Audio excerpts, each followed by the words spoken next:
are going to be ranking my January reads. Let's get into it.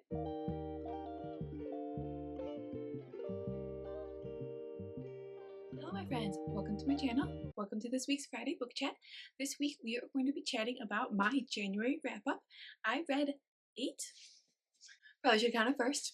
I read 8 books in January, so we are going to be chatting about all the books, what they were about, my thoughts on them, and my ratings. But I've decided to switch it up a little bit this year, and instead of talking about the books in the order in which I read them, I've decided I'm going to rank my January reads. So I'm going to be arranging these books from least favorite to most favorite, starting with number 8 on top, my least favorite, and then ending with number 1, my favorite book of the month. So let's get right into it and let's rank all the books I read in January. Well, we do a wrap up at the same time.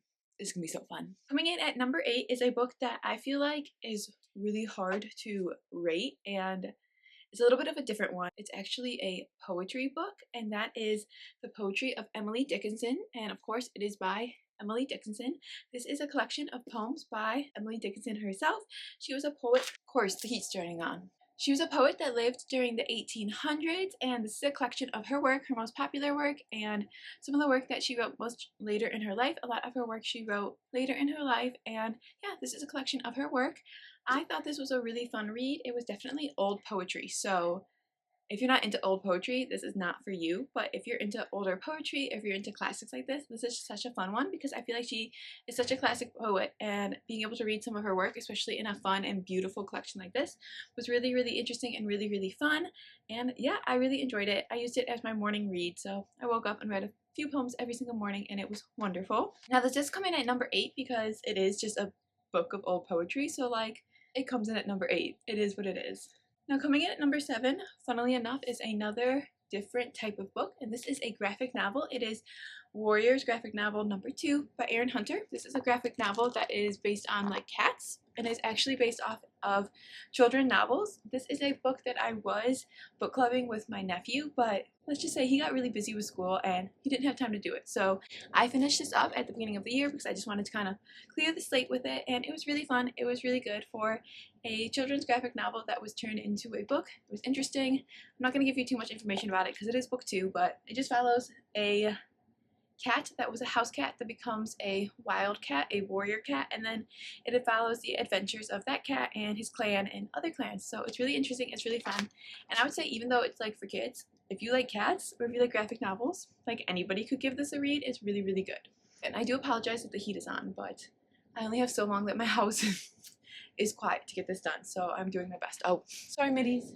Okay, getting into the fiction books because, well, I guess a graphic novel is fiction, but getting into like the regular fiction books, whatever, what am I saying? We're gonna move on to number 6, and number 6 in my January wrap-up is, oh, I'm a failure. Okay, so this I rated 3 stars, this I rated 3 stars, this I rated 3 stars, this I rated 3.75 stars, and then coming in at number 6, as I was trying to get to before, but my brain, it's Breathless by Amy McCullough. This is a winter thriller. I guess it doesn't have to be a winter thriller, but this is a snowy thriller. It is set on a mountain. It follows our main character. She is a journalist, and her career is kind of falling out from under her.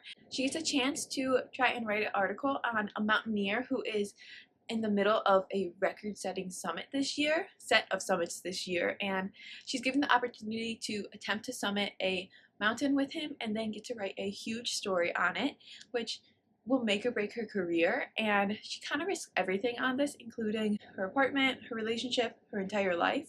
And when she gets there, bad things start happening on the mountain. People start to die. She starts to question if it's the mountain killing them or if it's someone else, perhaps another person. So it's definitely a fun winter thriller. I thought it was really interesting, and a lot of the book focused on the hiking aspect of it, which I really enjoyed because I am a hiker. So I love the hiking aspect of it, and I thought that was really interesting. And it was really a lot about like what it took to survive on the mountain and all the different ways and how scary it is and how dangerous it can be and how you can have all these different bad things happen to you.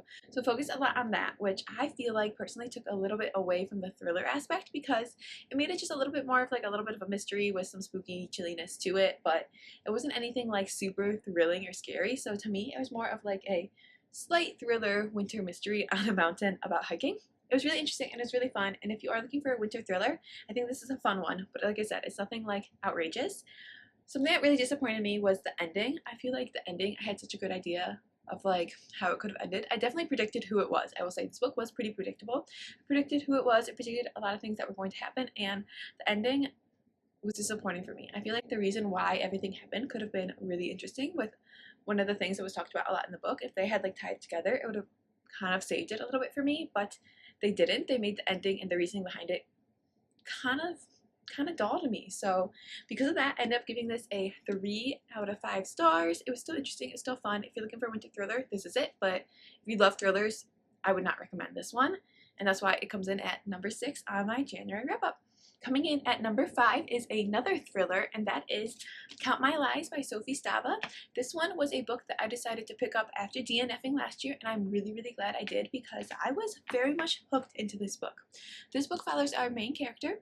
She was working a job at a preschool, but something happened with one of the moms in which she can no longer work that job, and ever since then her life is basically falling apart. She's working as a nail tech and she's living with her mom, but she really just wants to get her own place and work with kids again.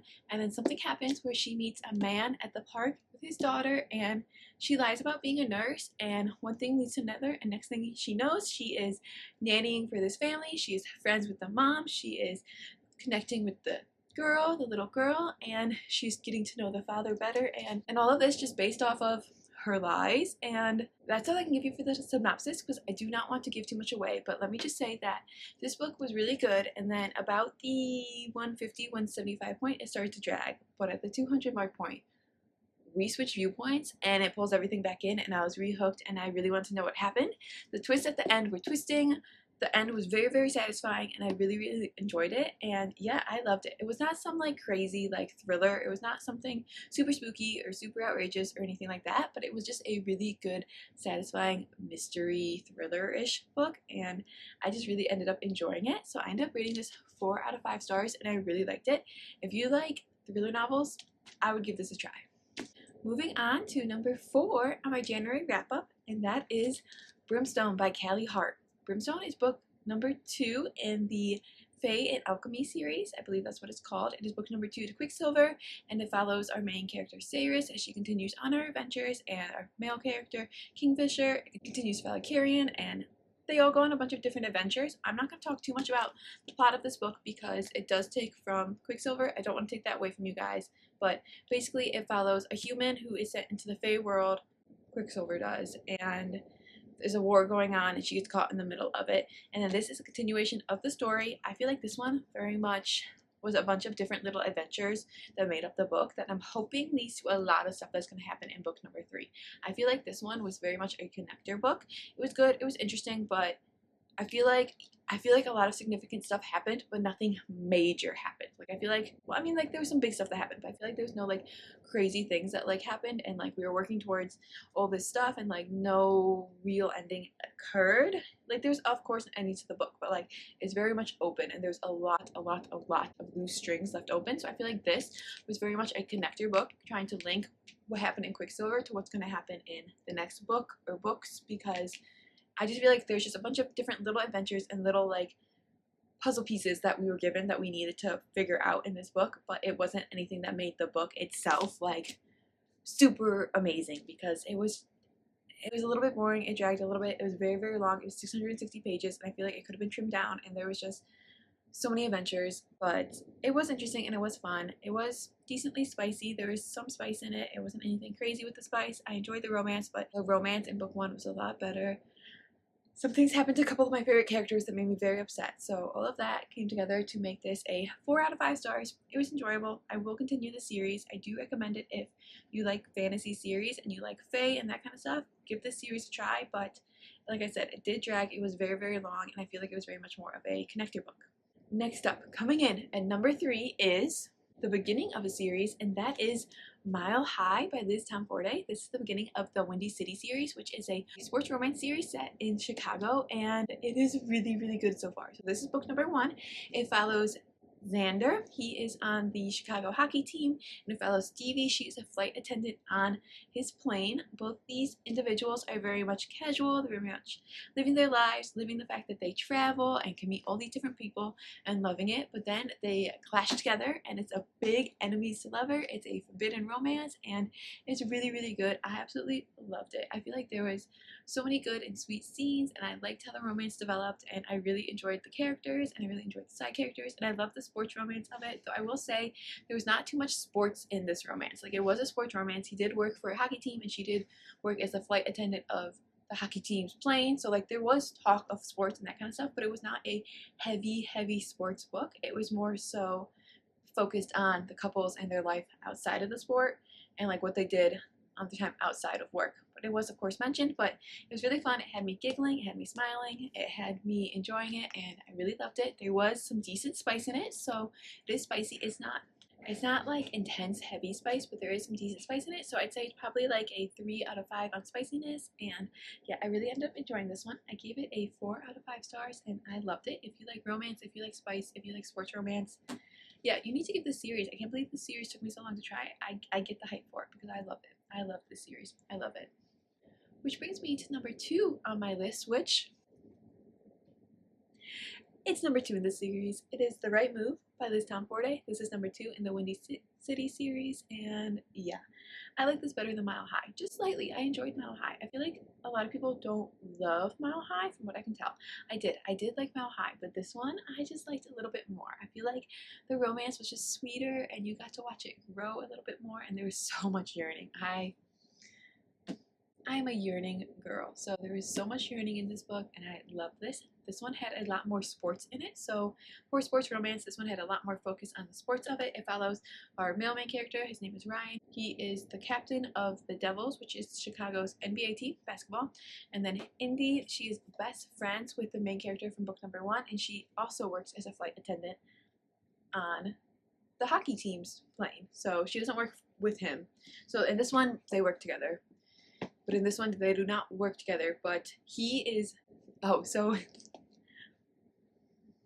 Sorry, I love this book so much. I have to gather in all the different tropes. There's so many tropes in this book. So, he is the brother of the main character from the first book, and she is the best friend of the main character from the first book. So, it is best friend's brother slash sister's best friend, and then on top of it, it ends up being close proximity because they have to move in together. And then on top of it, ends up being fake dating. So yeah, I'm sorry, but sister's best friend, close proximity, fake dating, sports romance. What more could you want? Like, what more could you want? So I loved it, and like I said, the romance was there, the yearning was there. It was really, really sweet. It had me giggling. It had me get a little bit teary-eyed, just a little bit, and the spice was there. Again, it's like a 3 out of 5 spice. I will say this one is definitely a lot more slow burn. So this one is more of a slow burn than the first one, and I just loved their romance. I loved it so much. Indy and Ryan, I was rooting for them.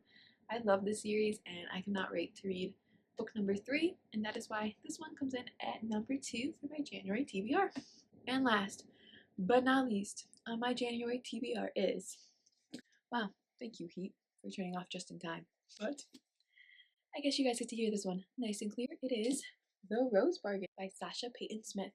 This is a young adult fantasy, and I loved this book. I gobbled it up. It is part 1 in a duology. Part 2 is not out yet. I believe it comes out in April. This is part 1 in a duology, and it follows our female main character, Ivy. Here, let me just read you the inside so I don't ruin it, because it is number 1. You guys deserve to know. Vying for the hand of one brother, falling for another. So yes, love triangle. We are set in high society, so every citizen of England is granted one bargain from their immortal queen. There is an immortal queen. High society girls are expected to bargain for qualities that will win them suitors. A rare talent for piano in exchange for one's happiest childhood memory. A perfect smile for one's ability to taste. So they're supposed to bargain with their immortal queen for a quality that's going to help them find a better suitor, find a husband. But Ivy's debut season arrives with a twist, a competition to marry the Queen's Fae son, Prince Graham. So the Queen's son is a Fae.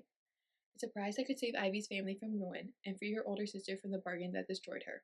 Yet every glittering Fae deal has a rotting heart, and amidst lavish balls, vicious competition, and a dangerous alliance with the prince's rakish younger brother, Prince Emmett, Ivy realizes that at the center of this contest lies a dark plot that could destroy all of England and her heart with it.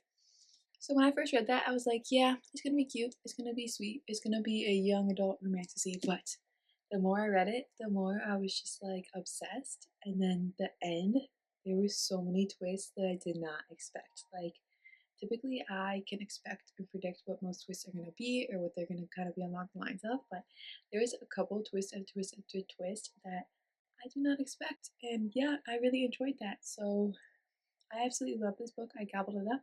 There was a love triangle, there was good romance, there was just a very, very slim amount of spice. So there was like one ish, little bit more spicy scene. So like 2 out of 5 on the spice meter, I would say.